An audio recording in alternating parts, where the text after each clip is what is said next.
أعوذ بالله من الشيطان الرجيم بسم الله الرحمن الرحيم يا أيها الذين آمنوا لا تسألوا عن أشياء إن تبد لكم تسؤكم وإن تسألوا عنها حين ينزل القرآن تبد لكم عفى الله عنها والله غفور حليم قد سألها قوم من قبلكم ثم أصبحوا بها كافرين صدق اللہ العظیم۔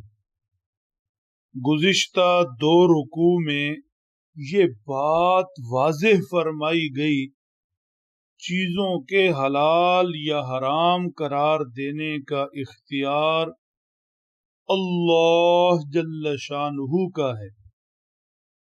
جو چیزیں اللہ نے حلال فرما دی انہیں حلال سمجھو، اور جو چیزیں رب تعالی نے حرام فرما دی انہیں حرام سمجھو۔ بس آج تلاوت کی گئی آیت شریفہ میں ذکر ہے جن چیزوں کی بابت، جن چیزوں کے بارے میں اللہ نے کچھ بھی بیان نہیں کیا، قرید کر ان چیزوں کے بارے میں مت پوچھو یہ حلال یا حرام نہیں۔ اللہ کی اس خاموشی کو باعث رحمت سمجھو۔ ارشاد فرمایا یا ایھا الذین آمنوا لا تسألوا عن اشیاء ان تبد لکم تسؤکم، اے اہل ایمان ان چیزوں کے بارے میں مت پوچھو اگر اللہ تمہارے لیے بیان کر دیں تو شاید تمہارے لیے عمل مشکل ہو، تمہیں وہ بھاری لگیں۔ وَإِن تَسْأَلُوا عَنْهَا حِينَ يُنَزَّلُ الْقُرْآنُ تُبْدَ لَكُمْ، اگر تم ایسی چیزوں کے بارے میں جن کے متعلق اللہ نے کچھ بیان نہیں کیا قرید کر پوچھو گے، قرآن اتر رہا ہے، وہ چیزیں تمہارے لیے کھول کر بیان کر دی جائیں گی، وہی نازل ہو رہی ہے۔ ایسے کسی مسئلے کا مت پوچھا جائے کہ پھر عمل نہ ہو سکے یا مشکل لگے۔ اس آزادی اور گنجائش کو غنیمت سمجھو۔ اللہ کی سنت یہی ہے، جب قرید کر پوچھا جائے تو سختی بڑھتی جاتی ہے۔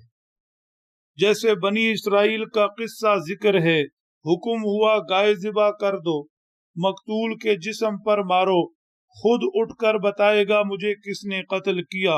اب وہ گائے کی تفصیلات پوچھنے لگ گئے، عمر کیسی ہو، رنگ کیسا ہو، نسل کیسی ہو، اللہ بتاتے گئے۔ پھر ان کے لیے اس گائے کو جو نایاب بنتی گئی ڈھونڈنا مشکل ہو گیا، بالآخر بہت مہنگی خریدی۔ حدیث پاک میں ارشاد ہے، فرمایا نبی پاک صلی اللہ تعالی علیہ وسلم نے، وہ شخص ظالم ہے جس کے سوال کی بدولت اللہ کی حلال کی ہوئی چیز حرام ہوئی۔ حدیث شریف میں ہے، اللہ کے پیارے نبی صلی اللہ علیہ وسلم نے فرمایا تم پر حج فرض ہے۔ پوچھنے والے نے پوچھا، سوال کیا، اے اللہ کے نبی کیا ہر سال فرض ہے؟ فرمایا اگر میں بول دوں کہ ہاں تو ہر سال فرض ہو جائے گا اور تم کر نہ سکو گے، تو جب کہہ دیا تم پر حج فرض ہے تو بس فرض ہے، مزید قریدنا ہر سال فرض ہے، یہ تو مشکل ہو جاتی۔ اس لیے فرمایا کہ تم جو کچھ کر چکے ہو، یعنی جن کی صراحت نہیں، حکم میں واضح موجود نہیں، تو اس پر جو کچھ کر چکے ہو کوئی مواخذہ نہیں، اللہ بخشنے والے ہیں، مہربان ہیں۔ عفا اللہ عنہا واللہ غفور حلیم۔ جن چیزوں کا بیان نہیں ان چیزوں کو اپنی مرضی سے کر لیا،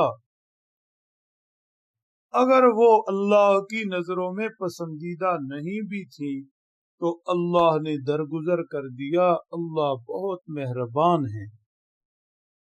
فرما قد سألها قوم من قبلكم ثم اصبحوا بها کافرین، تم سے پہلے بھی ایسی قومیں برباد ہوئیں، کرید کر پوچھتے تھے، پھر جب انہیں بتا دیا جاتا، حکم نازل کر دیا جاتا، پھر انکاری ہو جاتے۔ یہود کی 20 مثالیں موجود ہیں۔ یہ ساری تفصیل جو ہم نے عرض کی ہے، یاد رہے کہ یہ اس وقت کے لیے تھی جب قرآن پاک اتر رہا تھا، امکان موجود تھا کہ اللہ کی طرف سے بیان آ جائے، جو قرید کر پوچھا جا رہا ہے اس کی تفصیل آ جائے۔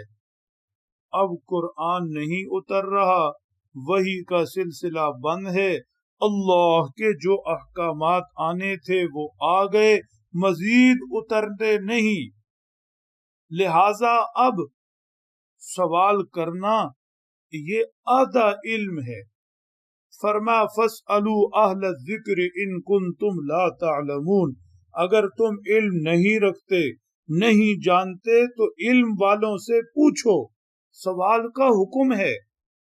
فقہاء و مجتہدین نے جو احکامات ذکر کیے ہیں، اپنے اجتہاد سے ان کی وضاحت کی ہے، سارے احکامات آ گئے۔ اب ان احکامات کو سمجھنے کے لیے بھی سوال ہے، ان احکامات کی تفصیل جاننے، دلائل کا تبادلہ، سوال تو علمی دنیا کی بنیاد ہے۔ یہ بات بہت اچھے طرح سے سمجھنے کی ہے۔ اللہ سمجھ دیں، عمل کی توفیق بخشے۔